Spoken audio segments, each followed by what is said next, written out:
How's everyone doing? Pretty good. Great. Am I your first presenter of the summer? Wow. Okay, so that's good. So last year, I think I was one of the last ones, and not to scare you or anything, but I think everyone was a little burned out by the time I presented, and so I, I'm grateful to be your first one. So hopefully, I set the bar at a reasonable level so that all the ones following me are you're looking forward to all the ones following me. Some familiar faces. I'm not going to do the whole let's go around. Have you guys met each other already? Have you guys kind of met and talked about where you're all from and all that good stuff? Good. Okay. Well, I'm working with one of the students here. I don't see. Oh, there you are.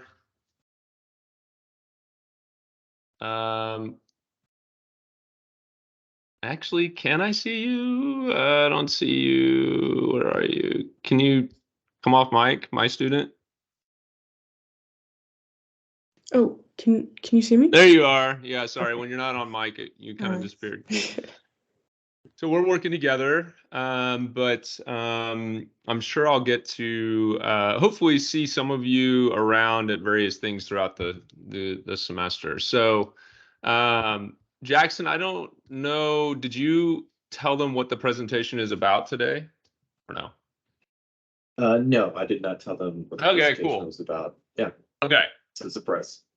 Yeah, it's a big surprise. Okay, cool. So I am presenting. Well, first of all, my name is Dr. Knell. I am an assistant professor in the Department of Epidemiology here at UT Health. Um, I am currently sitting in Wimberley, Texas, but my office is in Dallas, Texas. So happy to be joining you guys all remotely. This is my third or fourth summer to be working with the summer scholars, and I love it. Love having you guys around. You guys bring a lot of unique perspective and lots of energy to the faculty for the summertime. So we really appreciate you guys. So my presentation today is on presenting. Okay, ironically. So hopefully I don't bomb the presentation and then you're like, wow, this guy really sucks at presenting and he's sitting here telling us how to present, right? Sorry, let me get my chair situated. So I'm going to speak to you guys a little bit about, some tricks and techniques that I've gathered in my time presenting, back from when I was a master's student, and some of the things that I've learned about over the course of that time. Hopefully some of you get the opportunity to present some of the research that you were working on this summer with your faculty. So hopefully you're able to take some of the things that you learn from me today and put them into practice later on in the summer. Okay. So a couple of things. I don't have any rules when it comes to presenting or listening to my presentation. So if you guys want to talk or have a question as we get going or whatever, just speak up. Okay. Don't need to hold your questions to the end. I don't really care. All right. I'd prefer any kind of reaction or kind of interface that I can get with you guys makes it a little bit more enjoyable for me. Okay. So let me start by sharing my screen.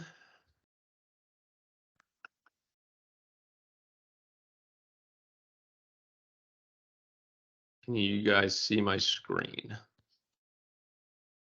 Good. Okay, you guys can see that okay? Great. Okay, so I can only see Namisha, I can only see you, and that's fine. So if you want to get my attention, you need to come off mic and speak. Otherwise, I will not be able to see you. Okay. So let's get going here. Okay. So presentation of findings for an audience. So that's a really bad title, probably. Just the fancy way to say this is I'm going to speak to you about presenting and how to present your research findings to an audience effectively.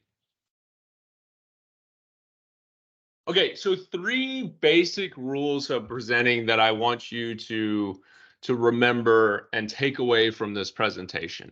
Okay, so first is keep it simple. The things that we study and the things that the data that we have, it's complicated stuff. Okay, and when you're presenting, it's really easy to get kind of bogged down in some of the minutia, some of the details, and you lose the audience. You lose the impact on the audience. So you really got to work to keep things simple, and that's going to give you the kind of most impact. And oftentimes, I'm sure we've all sat in presentations where it's a 45-minute presentation. There's lots of information, and you walk away from it, and your friend was like, "Hey, what was that presentation about?" And you kind of go, "I don't even really know. I mean, it was like, they talked about this and that, but I didn't really get it." Okay, so the presenter failed to keep it really simple, and so we'll talk about some tricks and techniques to kind of help you keep it simple. You want to tell a story, all right? No one likes to listen to people like me that I'm doing right now, just drone on and on and on, right? You want to tell a story with your presentation. That makes it much more memorable. And then, of course, have fun with it, right? There's no reason, you know, because we're in academia or because you're presenting research finding doesn't mean that it can't be fun. Okay, so try to incorporate some fun, have the audience smile, incorporate jokes, smile yourself, have fun with it yourself, and that's going to help them have fun while they're watching your presentation. So before you begin to prepare, I would say before you even begin to prepare a presentation, it's important that you learn or you kind of do a little bit of self-reflection or speak to some other people, and you want to get to know your audience. Okay, so who is the target audience, right? Who are you presenting to? What do they already know about this topic? All right. If I were presenting to a group, this same presentation to a group of senior faculty, I would adjust some. It doesn't mean that the presentation would be completely different, but I would certainly adjust some of the things because there's an expectation that senior faculty know a little bit more about this than you guys who are kind of much more early on in your career. Okay. Same token, if I were presenting to high school students, I would change this presentation. So you need to think about what do they already know? And then what do they need to know to understand your talk? Okay. So if I'm presenting on a complex research topic, I need to think about what is it that the audience should know in order to really understand what it is that I'm talking about. Okay. And so you may need to do a little bit of educating, to kind of get them up to speed. All right. The impact. So how do you want to impact your audience? What information do you want to communicate? All right. So I always ask myself this as I'm preparing a presentation. What is it that I want my audience to take away from this presentation? What is it that I feel like I will have done a good job if I ask somebody when they're leaving my presentation, what did you learn? Okay. So that's something that's kind of always central in my mind as I'm preparing my presentation. Appreciate what will you need to do to ensure your audience understands and appreciates your presentation? So what background information is necessary? What terminology, this kind of gets into more technical stuff. Okay. What terminology, method, techniques do you need to explain? Okay, so sometimes you'll see presenters say, so let's do a little bit of defining terms. Okay, and they'll define some terms that are important for you to have a good understanding of as you go into the presentation. Okay.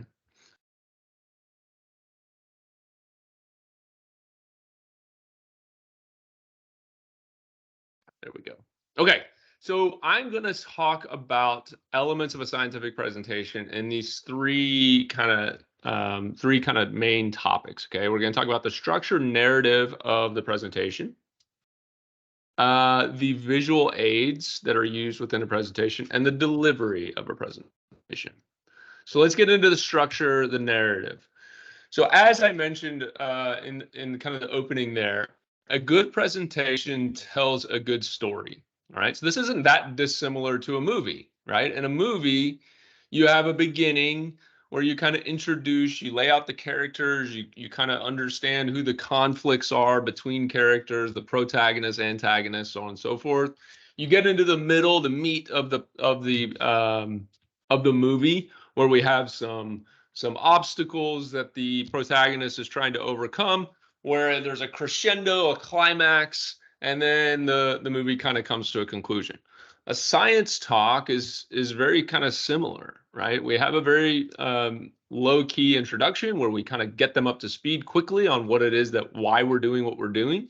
We then talk about our research questions, and we talk about how we answer the research questions, ultimately coming to a climax where we kind of hit them with the big punch, right? The money shot, right? The one where we're like, okay, this is what we want our audience to take away. This is what we want them to learn, right? And then we kind of wean them off and we come to a conclusion.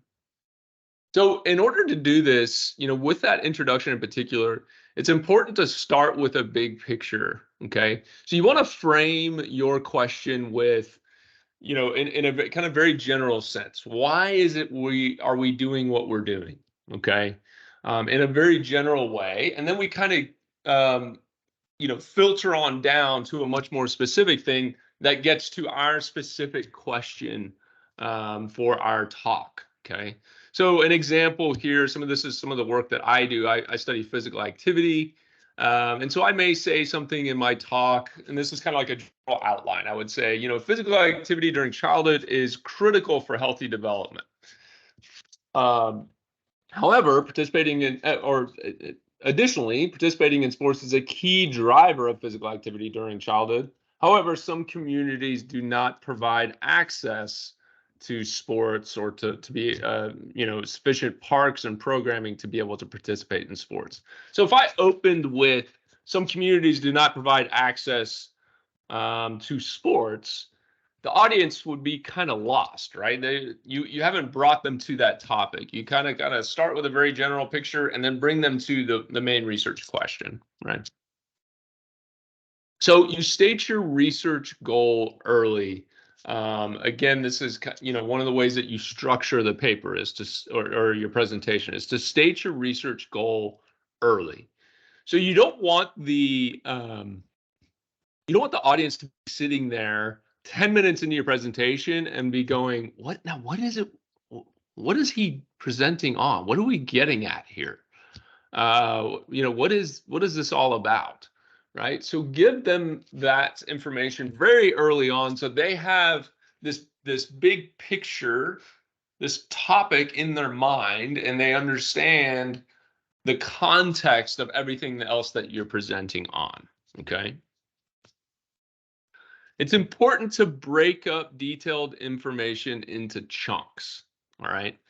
So one of the biggest reasons for losing an audience during a presentation is you tend to kind of go from one thing to the next and you're overloading them with information. Okay. And you have to understand that an audience, their attention is going to decline precipitously over the course of your presentation. All right.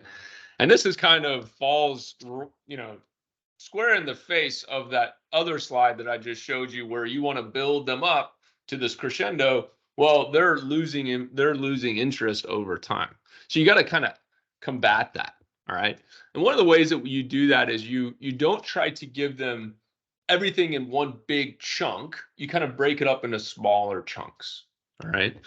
And the way that we like to do that and break it up into chunks is we do something called coming up for air.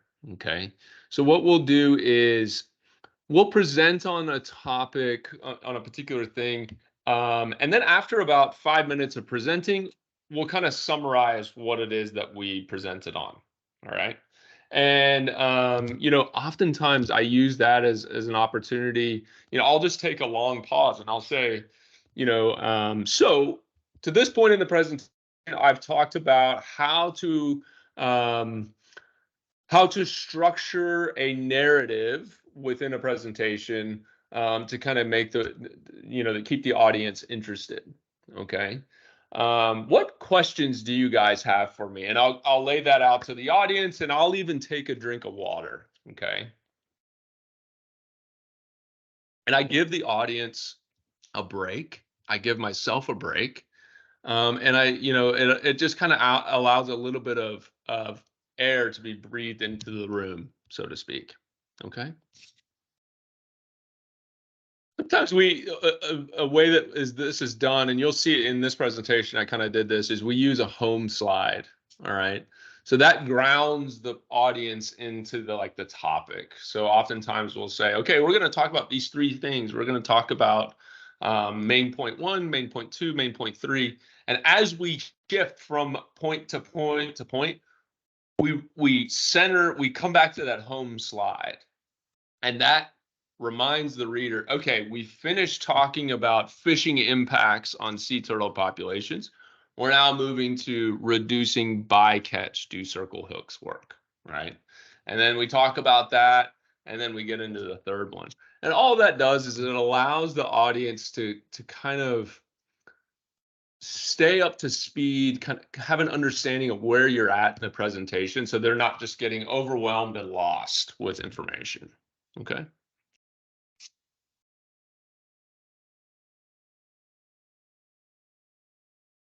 So I'm not going to read this, but what I did, this is actual. I'll explain one of these techniques here in a little bit. But what oftentimes when I'm presenting to an audience at a conference or something, I'll actually write a script for myself.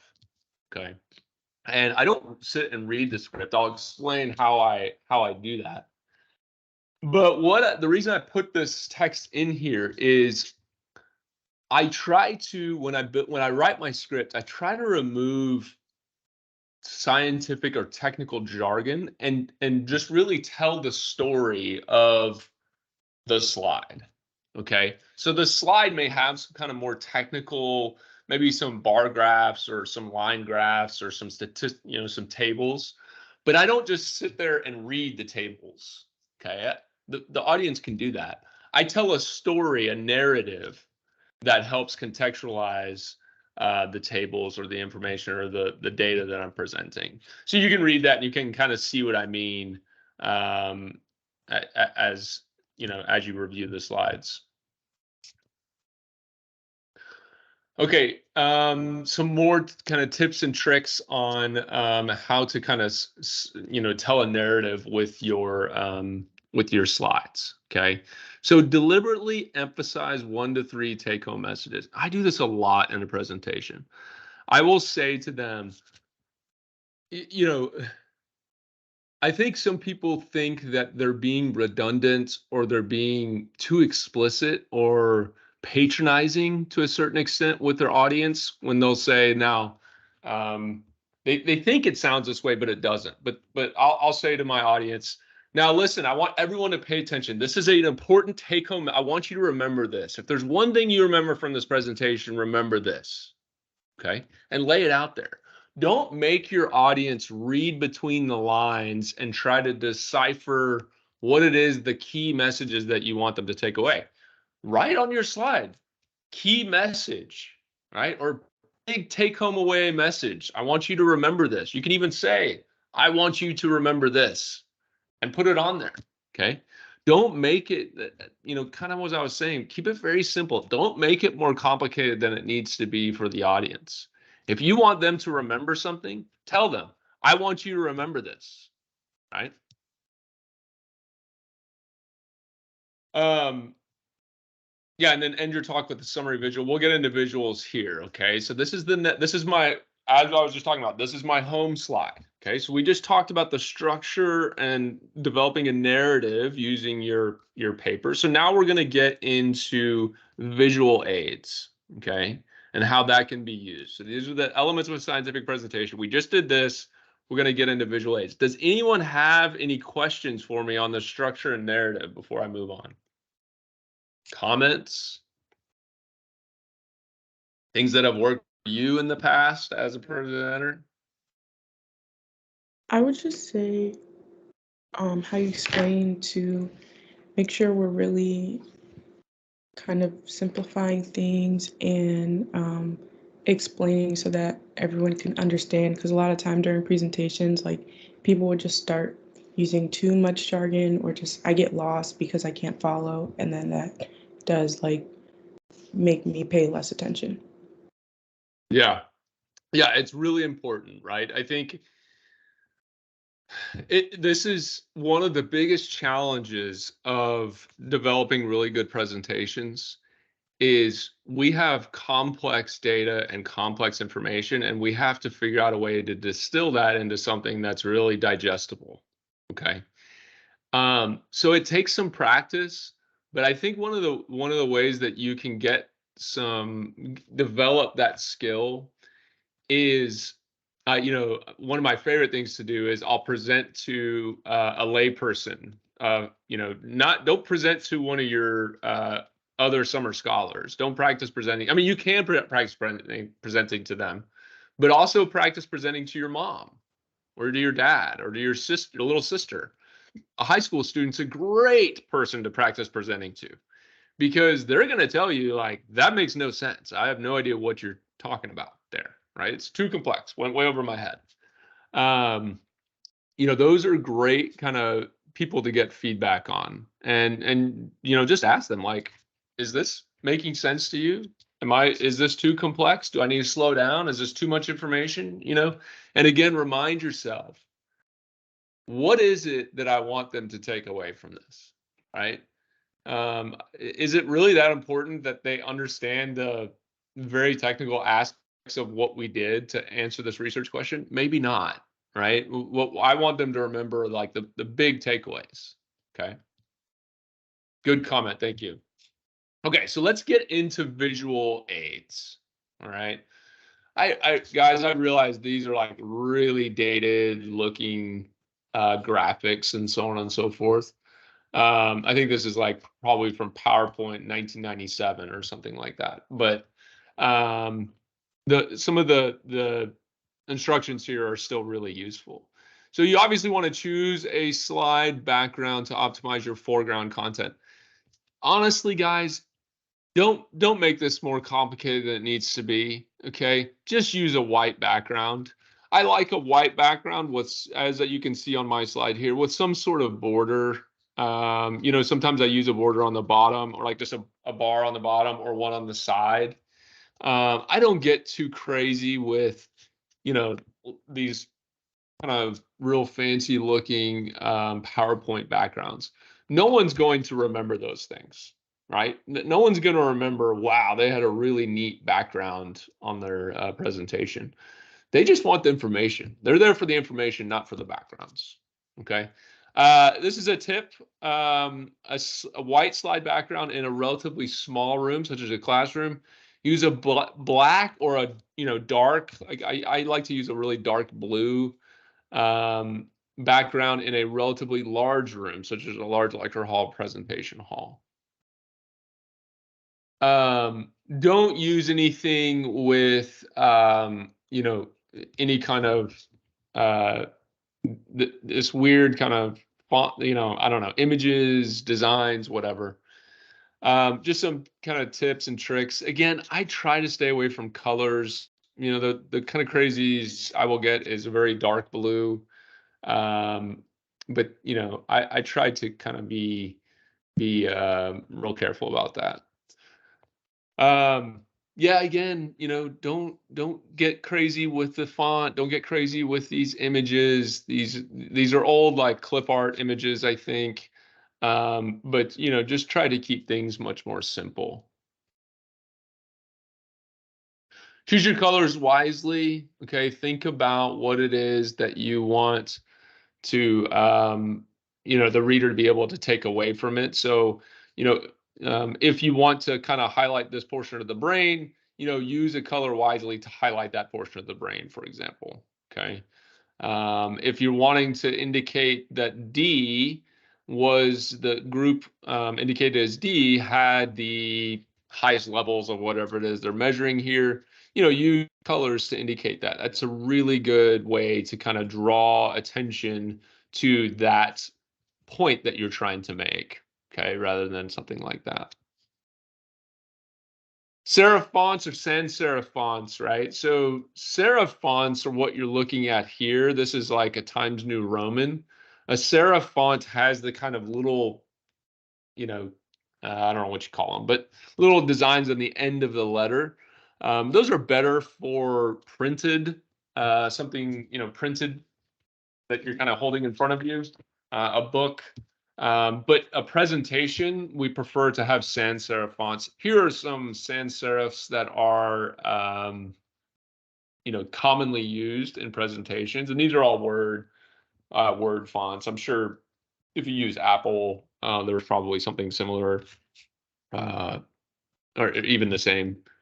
I will say, when you guys begin working, let's say you guys are at Howard University in Washington, D.C., or some other university across the United States, sometimes your university has recommendations on fonts that they want you to use.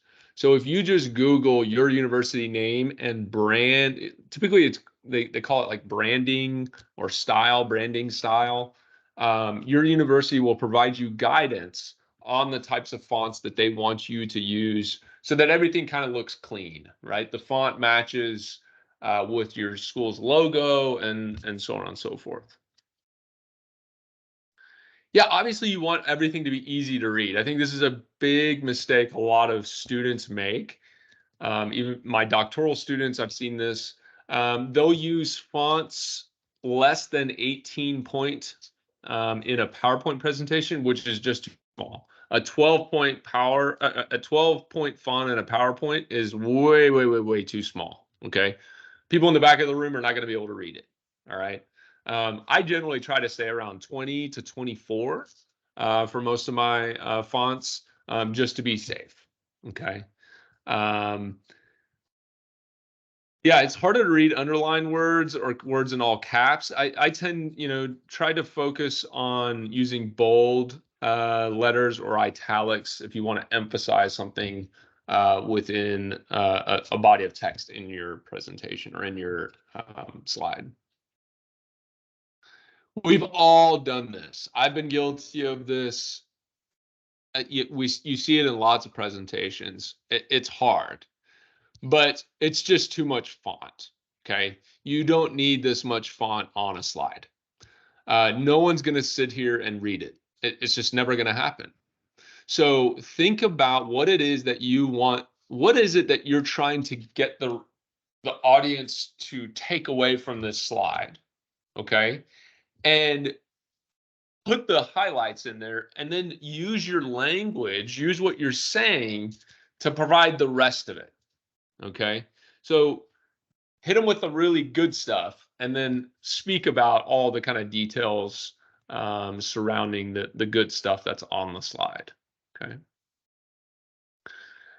Use slide titles wisely. This is a really common mistake I see with students, not just students, but lots of presenters. Okay. We've all seen it. You'll have a slide that says background, right? Or methods or conclusion, right? That's such a boring slide title. And it doesn't, the first thing people read when you pull up a slide is the title of the slide. So use the title of the slide to convey the point that you're trying to make. So on this slide, if I'm trying to tell the audience that category A differs from category B, don't make them figure that out on their own. Put it on the slide title. Okay. Another example, background, okay?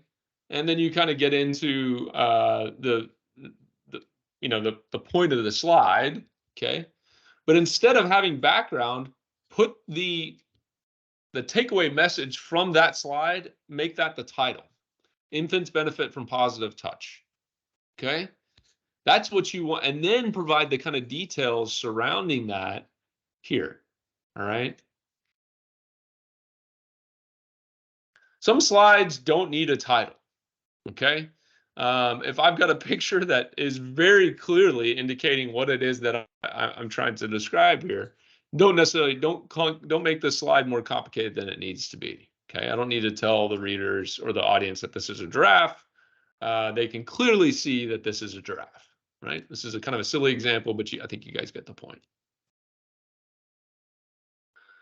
See this a lot in a lot of presentations, and I get what the presenter is doing. They're trying to reduce the amount of slides so that they can get through their presentation, but it only hurts them.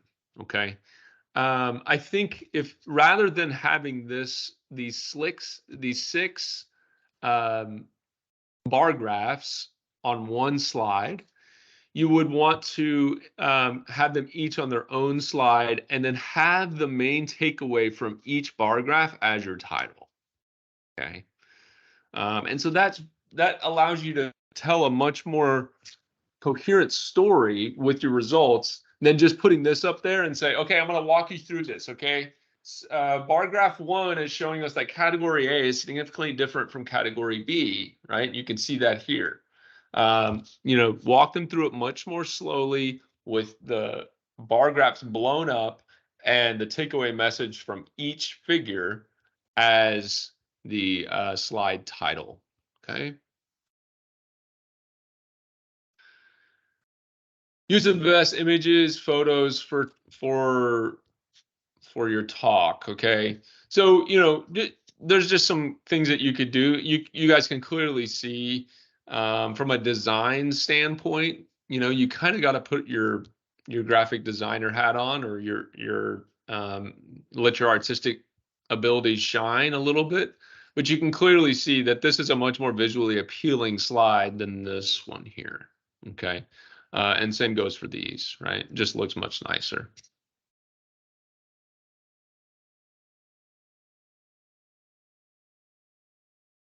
Okay. Animations and slide transitions. I'm curious from your guys's from y'all's perspective. What are y'all's feelings on animation slide transitions? Do you like them? Do you hate them? I know in my capstone we had to be very careful what we chose just to not distract the audience and make it too wild. Yeah. Anyone else? I like them because sometimes, like you said, after a while it can get boring, but the transitions kind of keep your attention, I guess. Yeah. Okay. Yeah, I think you're right. I think it can certainly spice up the presentation a little bit. Okay. But I think you do need to be very, very careful. As you guys begin getting further along in your career, you'll begin to recycle presentations. So, for instance, you'll present on something. Let's say you're presenting on the association between using household chemicals and birth defects. Okay, and then you make this beautiful presentation. You have these animations, and it's finely tuned, and it looks really, really nice. Okay, and then the next year you get asked to present on using household chemicals and maternal health outcomes. Okay, so mom, the health outcomes related not to the baby but to the mom, and you say, you know what, I've got some of those slides for my presentation last year. I'll just use some of those slides, and you start with that presentation and you start editing it. Now, what happens is there's a tip here. Okay, there's a pro tip from Dr. Knell. You can get burned on the animations. It's easy to edit an existing slide, and when you start making edits, the animations get all weird, right?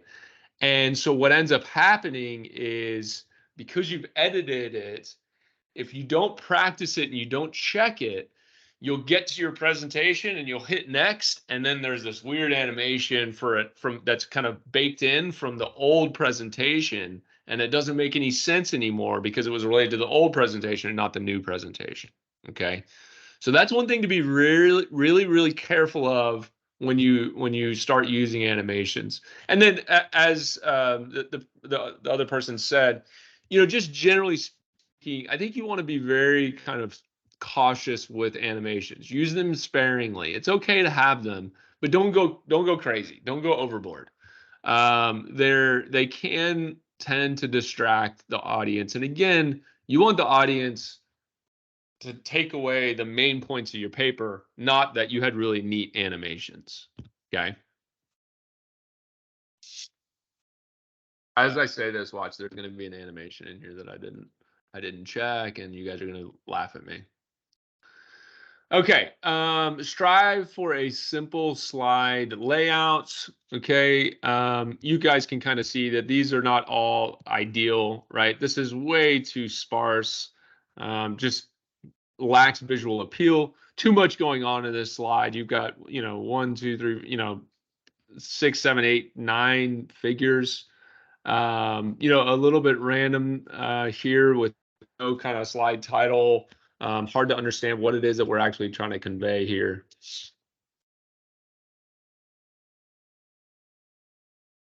The easiest to read slides are, the less is more, right? And so, there's a trick to this. There's a design, an element of design. You kind of need to put on your artistry hat a little bit, but certainly that old adage that less is more kind of holds true when it comes to slide design. Okay, so posters. Who here knows what I'm talking about when I say a poster presentation? Namisha, I know that you probably have done one, right, in your years as a summer scholar. Oh yeah, I have. Anybody else have experience with posters? Okay, good, cool. So posters, guys, for those who do not know, posters are basically, you will oftentimes at scientific conferences, they will ask you to present a abstract, to submit an abstract. And then if that abstract is submitted, there are various forms of presentation that you may be asked to provide to their audience. And one of them, and the most common one, is a poster. And basically what it is, they'll give you specifications on how large it needs to be, but it's typically like, I don't know, like, yay big, right? It's 40, 4 feet by 3 feet, and it kind of differs depending on the particular organization and the amount of space that they have available. So we're going to go over poster presentations, how to do some kind of tips and tricks on how to do those effectively. Some of the things that I've learned along the way, okay? Some similar rules apply here, okay? Stick with a white background, generally speaking. A big part of that is just, it saves ink, number one. You don't have to print a solid background. But it's generally a little bit more visually appealing to have a white background with some colorful design elements within it. Add design, not decorations. Don't have superfluous decorations randomly throughout your poster. Use colors wisely or sparingly. Generally, you want to use a color scheme that aligns with your institution. Okay. So you don't want to have colors that kind of clash within your institution. And again, if you go to the branding website for your institution, they'll give you guidance on the colors that are approved when representing your institution. Sans serif font, no walls of text. Keep it as simple as possible. What do you guys think of this poster?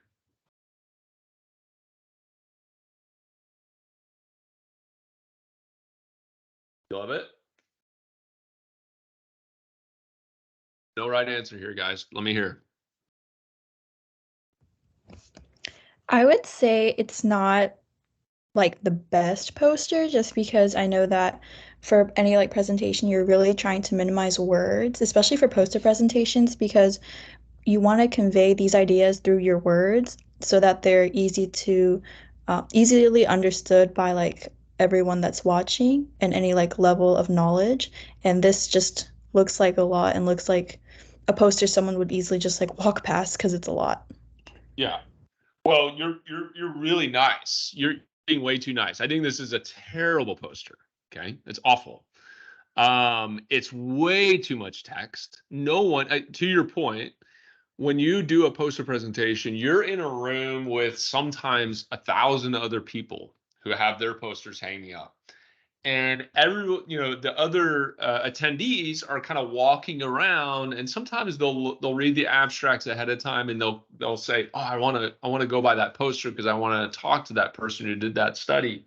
But sometimes they're just browsing, right? They're like window shopping, and they only will stop and talk to you if the topic of the poster looks interesting to them. I don't know about you guys, but I would not want to talk to this person about this poster. I mean, how do you even begin to because you're only going to get 2-3 minutes with the person discussing it with them. So you want them to be able to see it, get the big message, get some information out of it, and hopefully spur them to engage in a conversation. That's what you're trying to do with your poster. Okay, terrible poster. Okay. This is one of mine, so I'm not going to ask you guys what you think of my poster because I don't want you to hurt my feelings. But I'll be a little bit self-critical. I think it's okay. I do think that I probably have a little bit too much text here. Okay, I've got some walls of text, kind of a complicated table. I like the figures. The figures are kind of neat and kind of break it up to a certain degree. But probably could use some work on this one. Okay. Have you guys heard of Better Poster? Hashtag Better Poster. I'd be surprised if anyone has. Okay, so this is student. I think he's actually graduated now, but the guy Mike Morrison, when he was a student at Michigan State University, came up with this design for posters. And he used the hashtag Better Poster on Twitter and Instagram and so on and so forth to kind of promote this way of designing posters. And it kind of took off within the academic community. And I think this was going on when I was early on in my piece, so like 2013 or so.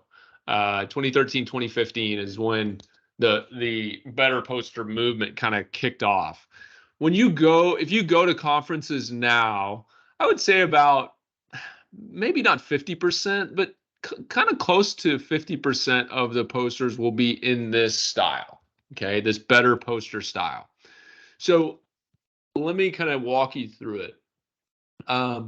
Generally, the kind of unique thing about it is, the whole poster here is taken up, the vast majority of the space is taken up with this box in which you have the main finding.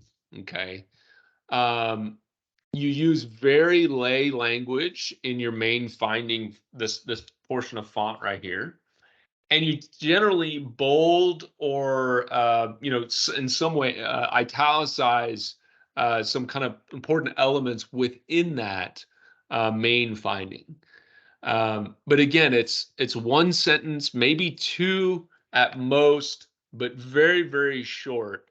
What you don't want to see in this box is just a wall of text, right? I mean, it needs to be very, very short. Okay.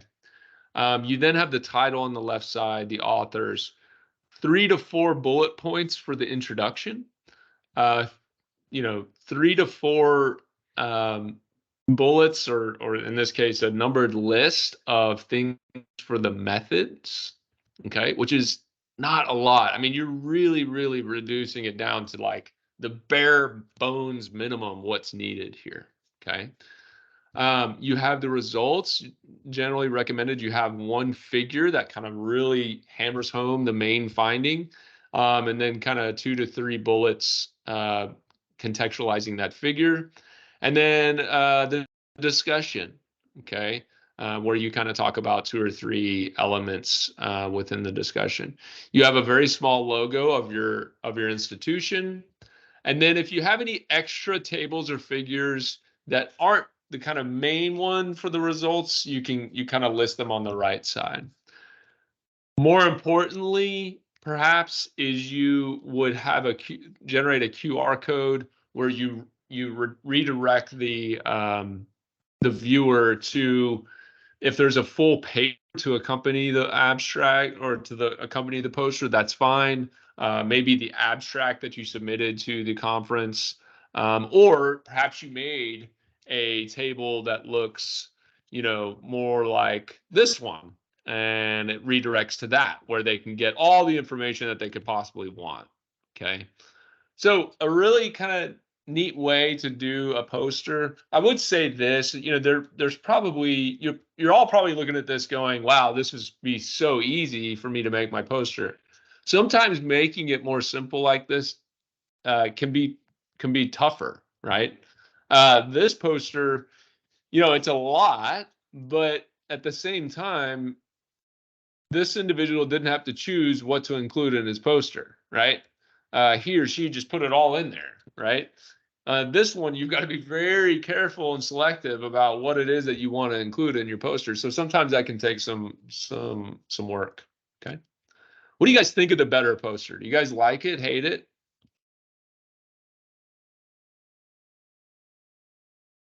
I feel like it's interesting. I feel like it works maybe more well with social sciences, but I know for biomedical it might be a bit tougher just with the amount of data and stuff that they might be doing. Yeah, maybe, Ben Science, but I think there's always, I don't care how complicated your study is and how much data you have. There's a key takeaway. There's always one key takeaway, right? And if you are conducting a study with many key takeaways, well, then you needed to be doing multiple studies, right? Or multiple posters, right? So I think you can, if you really know your data and you know your results well, you can summarize it into something like this, right? What's the old saying? I think Einstein said this, or somebody said that, if you can't explain something to me in very simple terms in 2 minutes, then you don't know it that well, right? And so that's the kind of logic that's being applied to the better poster. But yeah, I mean, there's probably some instances, to your point, Amisha, where it's just not the best poster design for your research question. Just kind of depends, right?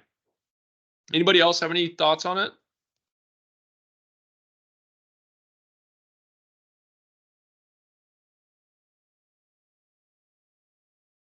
Is Jackson still on? How much time do I have? I don't even know. An hour or 45? Yeah, we have until 11 o'clock.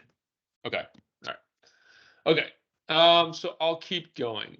So that is visual aids, some tips and tricks of visual aids, slide decks, PowerPoints, and posters. So let's get into the delivery of a presentation. So how do we actually deliver it? And what are some tips and tricks on that element of a presentation? Dr. Knell. So, okay. Yeah. Okay, just really quick before you move on. This is, for me, it's still not really clear what you mean by design, do more design rather than decorations. So is that by you, like, designing, you meaning how the better posters was like broken down into certain sections and not really putting in like a lot of pictures and things like that? Yeah, so I think yeah, exactly. What I think I mean by that is looking at this poster is a good example. This is more challenging than you think it is. And the main reason is you have a pre-designed space to fill, okay? You want some white space. I don't have a tremendous amount of white space in this poster, but you do want some white space. So you can't fill everything with text. But keep in mind, I have to be I have to use kind of graphic design elements to be able to put things in the spots necessary to be able to fill the white space to a reasonable amount without overwhelming the audience, right? And what I mean is by decoration is don't add superfluous, unnecessary features within the slides or the posters that aren't adding to the messages that you're trying to convey, right? Don't use, I'm just trying to think of like some don't use random clip art figures to just, add decoration to your slide. We don't want decorations to our slide. We want to use really smart design, right? Great question.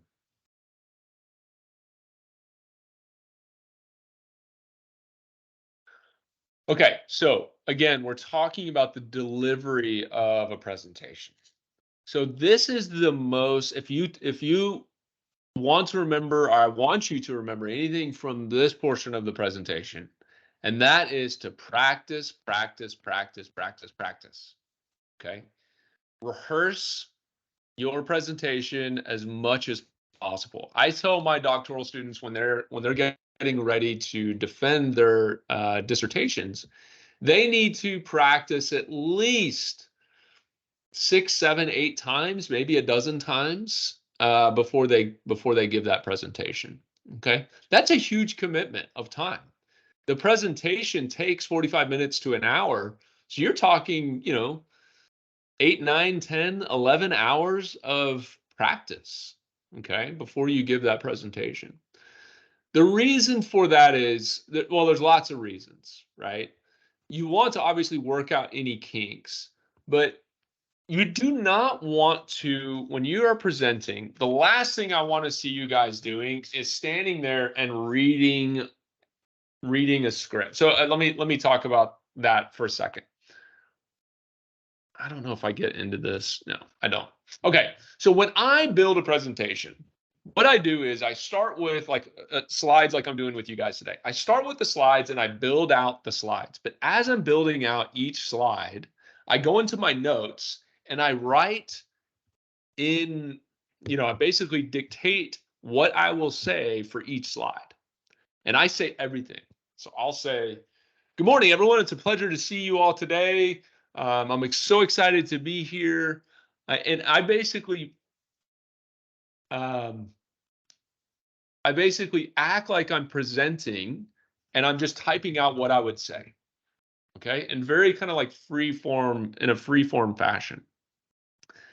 And then once I've finished all my slides, I then go and I go through a series of editing the slides and so on and so forth. And I look at a slide and I'll say, there's too much text on this slide and I'll cut it down. But I keep the notes, I keep the full dictation of what I want to say for that slide present.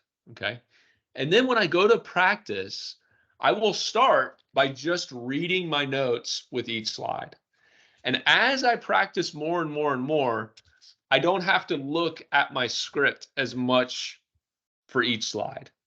So the idea is when you've practiced it enough, when I get to a slide, I've virtually memorized my script and I know exactly what it is that I want to say for that slide. Okay. Nothing is worse than when you're presenting, and I'm sure you guys have all been in a presentation where a presenter will get to a slide and go, oh gosh, what is it I want? I don't even remember what I wanted to say on this slide. I don't know. Yeah, I guess, I can't remember, right? That's not what you want. You want to know exactly what it is you're wanting, the message you're wanting to convey with that slide, okay? The more you practice it, the much more easy that will come. But you certainly do not want to just sit and read your slides. Okay, I was at a presentation, a graduation commencement this past, in the spring there in May, where the keynote speaker basically read off of note cards. Okay. And nobody wants to watch somebody read note cards at them. Okay. They want to be spoken to like it's a conversation. Okay. So the more you practice that, the more you'll allow yourself to be able to do that. And then as you begin practicing, you'll notice you'll go, gosh, what I can't remember what I was supposed to say on this slide. I just don't remember. And then you've got your script there, and you can read it, and then you say, okay. And then the more you go through it, the less and less and less that's going to happen. And it gets to a point where, you just can rifle through the presentation without having to look at any notes. Okay. It's a great idea. PowerPoint has this feature where you can record yourself. You could set up your phone and set a video and record yourself. It's a great way to get feedback on how you're presenting. You guys may have noticed, I tend to talk with my hands a lot, and it can be a little distracting, right? So I've learned that over time that it's good to use your hands from time to time, but you don't want to do it too much because then it gets distracting to the audience, okay? You'll notice that you tend to have certain what's the word I'm looking for? Certain crutches within your speech. You may say a lot. You may, stutter. You may say a lot. I say a lot. That's something that I have to work on myself.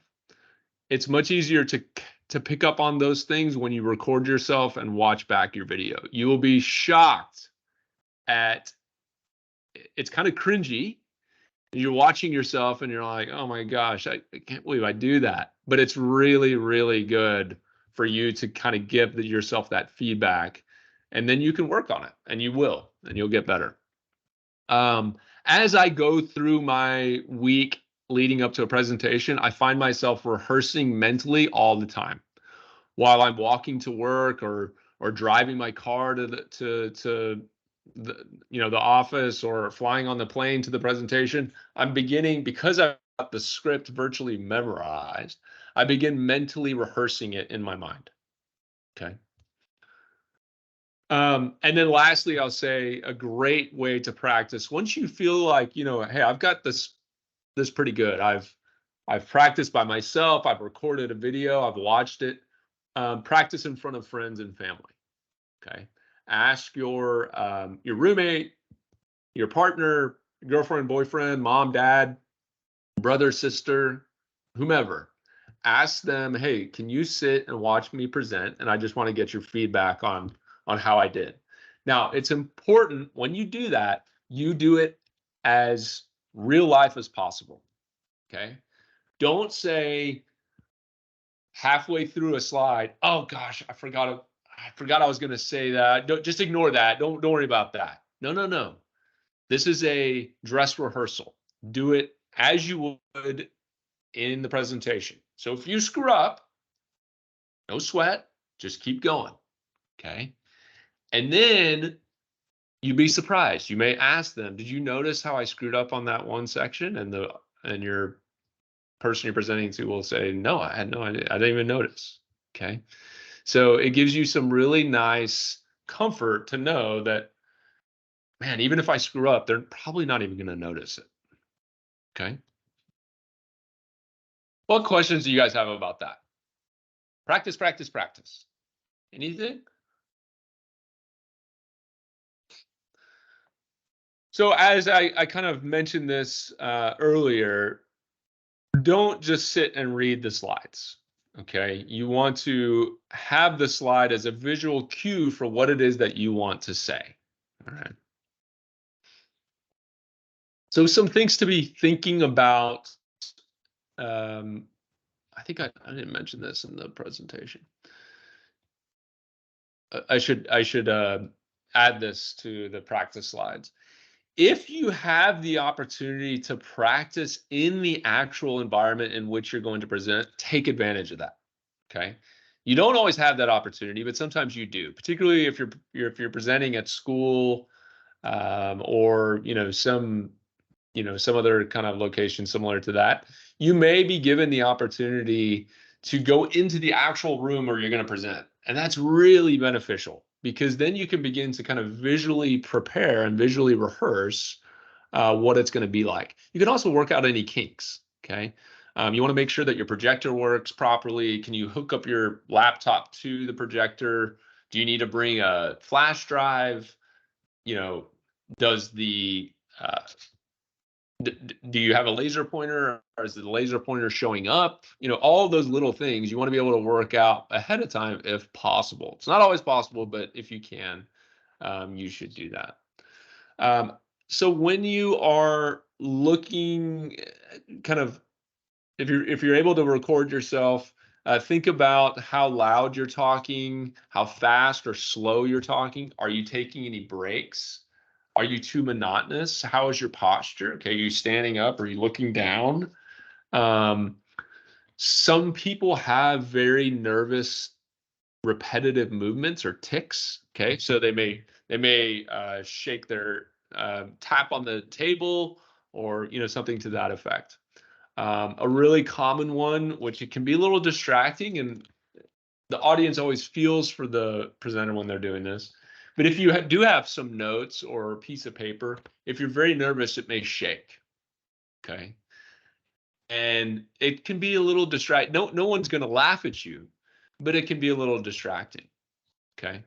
Similarly, if you have a laser pointer and you're very nervous, when you're pointing at it, it will shake. Okay. So sometimes you can steady your hand on a table, a podium, for example. Okay. So those are some of the things you want to be thinking about or looking at when you're kind of reviewing yourself. Watch your audience. Okay.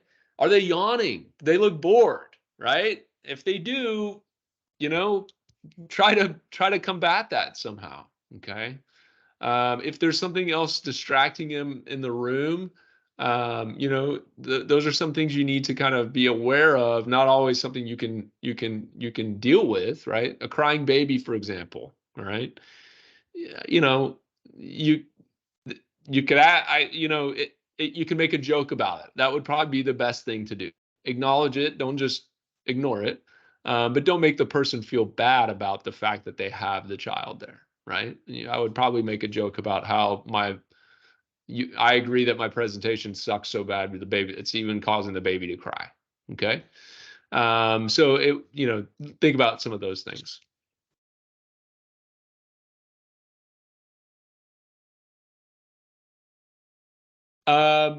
I like to walk around in my presentation space. I think that's useful for me to kind of relieve some nervous energy.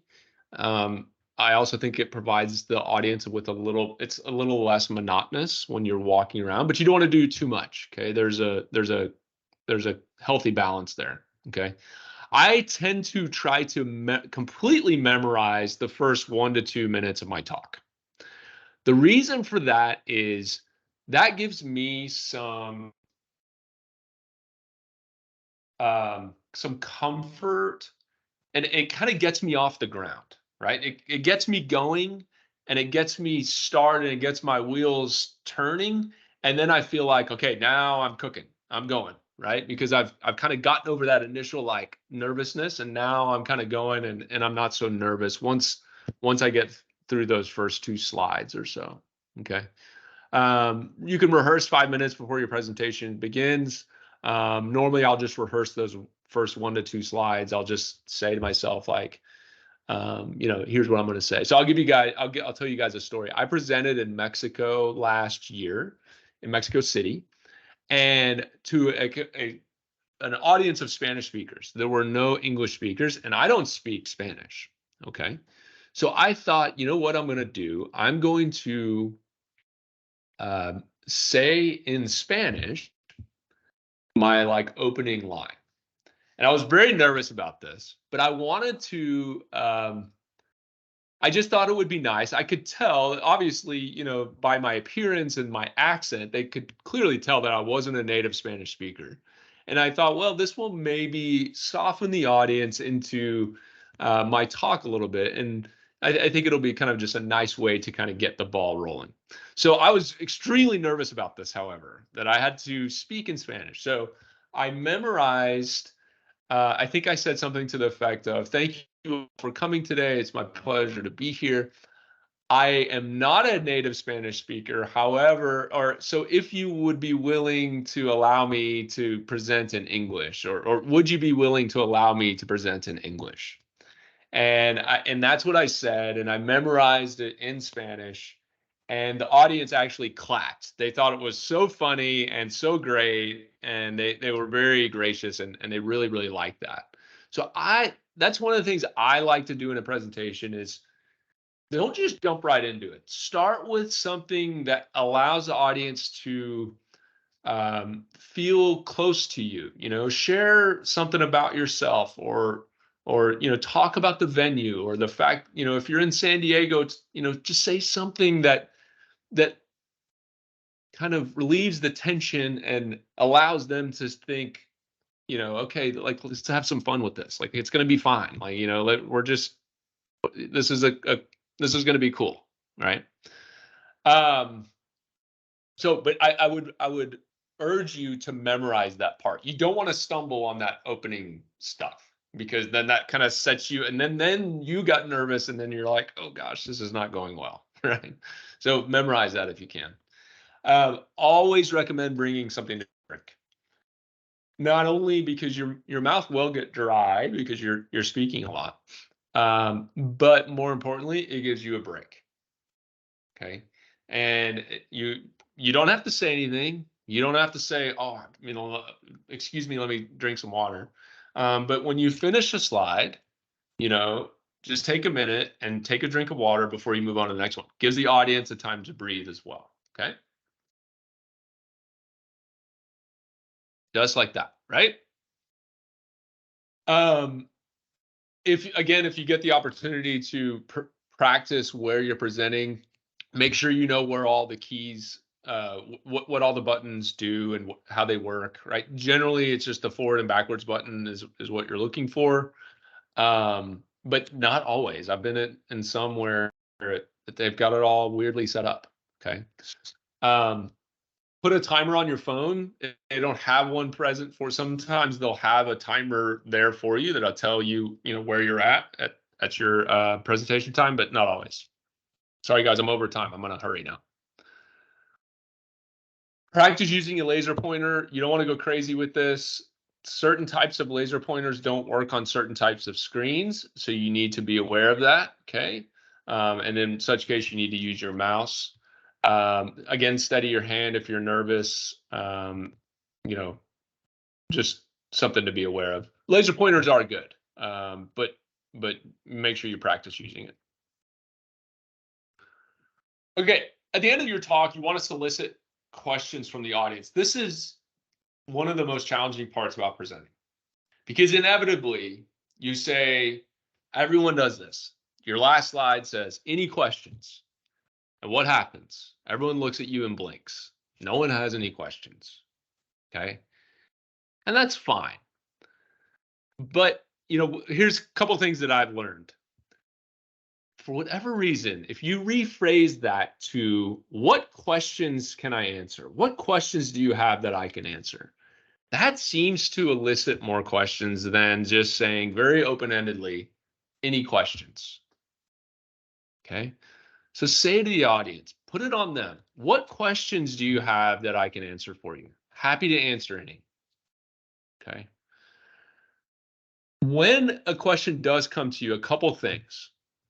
Consider rephrasing the question in your own words before providing an answer. So if somebody asks me a question, Dr. Knell, could you explain how your results indicate that physical activity is not related to cancer risk or whatever? So what I say is, that's a great question. So to make sure I understand, what you're asking is, you think it's a little unusual that my results, show that physical activity is not related to cancer. Is that correct? So the couple of reasons that I do that is, number one, I want to be sure that I am understanding the question. But number two, it gives me a minute to think. Okay. It buys me a little time. So as I'm rephrasing it and repeating it back to the question, the person who asked the question, I'm beginning to formulate my response. I'm beginning to think about how I'm going to respond to that question. Okay. You should prepare for difficult questions from the audience. A great reason to practice presenting to your colleagues, to other people in the Summer Scholars Program, or to other people, is you ask them to ask you questions, and begin to think about what questions you may get. Okay. And then I'll often do that. I'll even begin writing a list of questions I think I may get, and I'll begin to formulate my answers to those potential questions. Okay. It's important to remain calm and project confidence. Most importantly, if you don't know the answer to the question, do not try to answer it. Just say, that's a great question, and I do not know the answer to that question. All right. The audience will much more appreciate the fact that you're honest than you coming up with what you think and you really don't know and it's wrong. Because I guarantee you someone in the audience does know the answer to the question, so you want to be sure you know it before you answer. Okay. Always good if you can't go on and on and on and answer questions for 15, 20, 30 minutes. Normally it's like 5 minutes. So if you feel like the question is not fully answered because you just don't have the time, offer to speak to the person afterwards doing it, kind of on the side. Okay, last slide. Okay, remember to have fun, smile. Okay, the audience is on your side. I think that's a big misconception. The audience wants you to do well. They want you to have a nice, successful presentation. Nobody wants to see a train wreck, right? Nobody wants to. It's cringy, right? So they want you to do well. They're on your side, all right? So think about it in that way and just have fun with it, okay? The takeaways, okay? Keep it simple, tell a story, and have fun, all right? This is my this is a little trick I like to do to soften up my audience before questions, okay? So I show them a really fun picture of family. This is my wife, me. This is my sister-in-law, my son, my nephew, my brother-in-law, and my daughter is right there. She's right behind that paddle, and we didn't get to see her face in this picture. I'm so sad about that, but that's my little bitty daughter. She's 6 years old. My son is 8 years old. And that was whitewater rafting last summer in Colorado. Okay, so I'm way over. Okay, so I apologize about that, but I'm happy to answer any questions that you guys have. What questions do you have for me?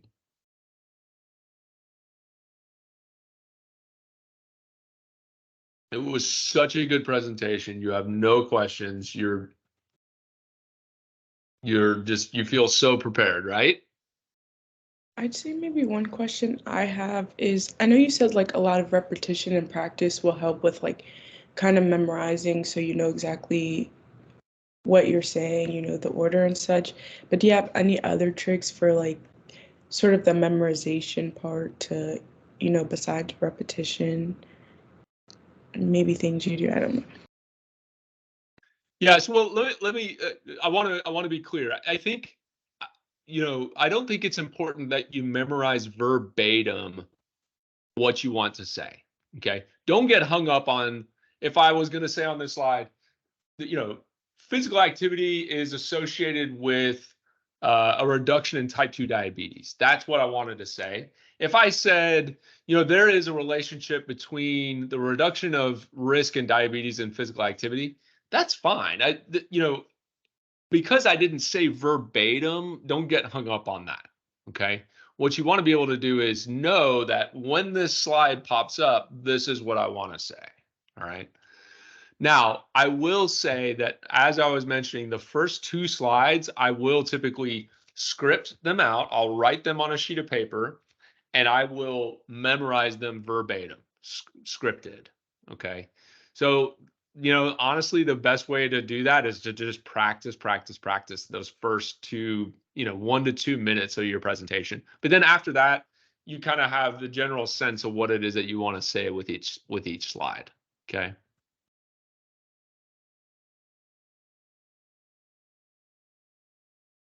Good question. What else?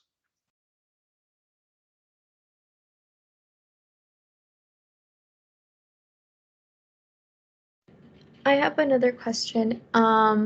Just do you recommend having some sort of like key points on the side, like on a sheet of paper, just in case you were to blank out on something?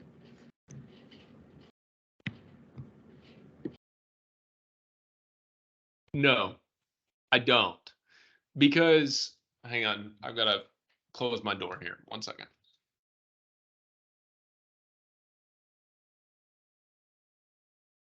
Don't recommend that because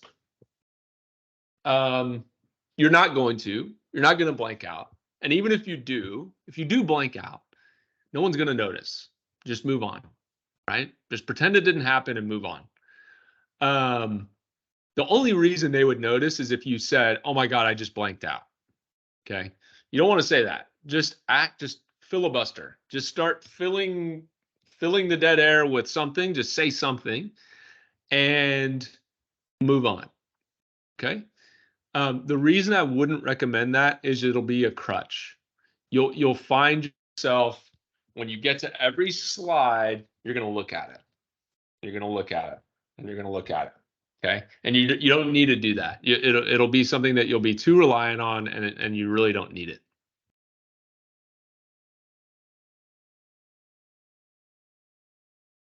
Good question. Anything else?